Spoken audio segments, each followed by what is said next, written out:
اس کے بعد جیسے جیسے دوربینیں طاقتور ہوتی گئیں، ویسے ویسے فلکیات کے ماہرین مجھے اور بھی زیادہ تفصیل سے اور بھی زیادہ بڑھا کر یہ دیکھنے کے قابل ہونے لگے۔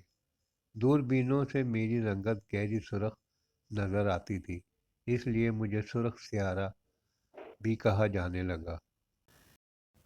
اور پھر آج سے تقریباً 150 سال پہلے اٹلی کے ایک سائنسدان گیووانی شیپاریلی نے اپنی دوربین سے تقریباً 10 سال تک میرا مشاہدہ کرنے کے بعد میری سطح کا ایک تفصیلی نقشہ تیار کیا۔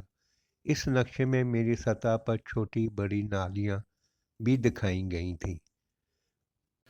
شیپاریلی نے کینالیز کا نام دیا۔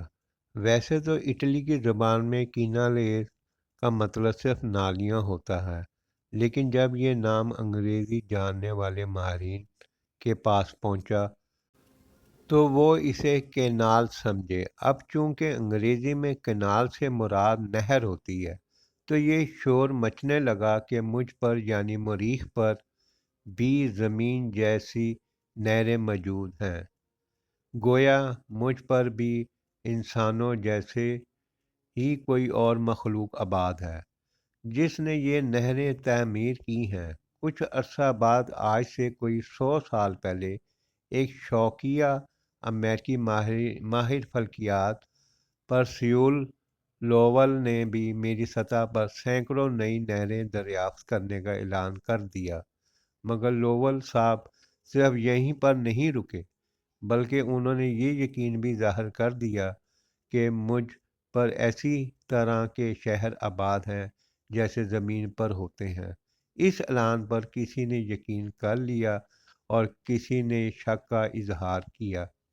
اگلے 70 سال تک یہ بحث جاری رہی کہ مجھ پر واقعی کوئی ایسی مخلوق آباد ہے جس نے نہریں تعمیر کی ہیں یا پھر کچھ اور معاملہ ہے۔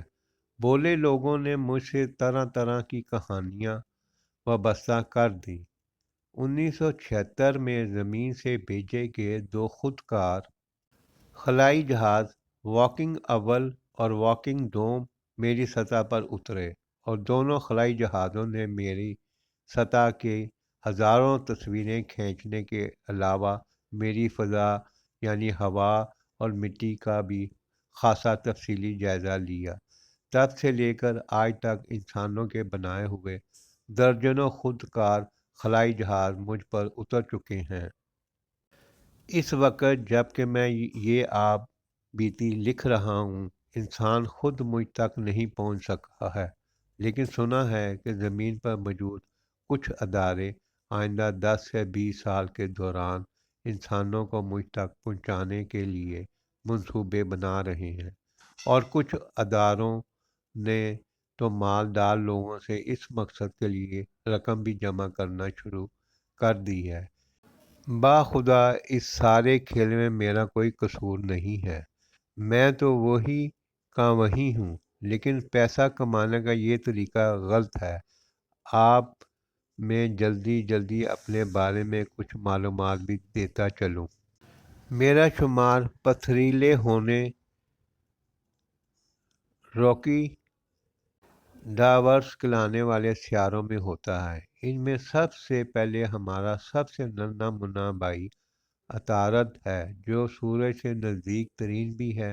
پھر بہن زہرہ آتی ہے، اس کے بعد میری بڑی بہن زمین کا نمبر ہے، جبکہ چوتھا مریخ، یعنی کہ ماں بدولت اپنے اور اپنے خاندان یعنی نظام شمسی کے بارے میں بتا دوں کہ ہمارے گھرانے کے سربراہ یعنی کبریٰ سورج صاحب عمر میں سب سے بڑے ہیں، جو آج سے تقریباً 5 ارب سال پہلے وجود میں آئے تھے، جن کے بنتے ہی خاندان کے باقی تمام ارکان بھی وجود میں آنے کے لیے تیار ہو چکے تھے۔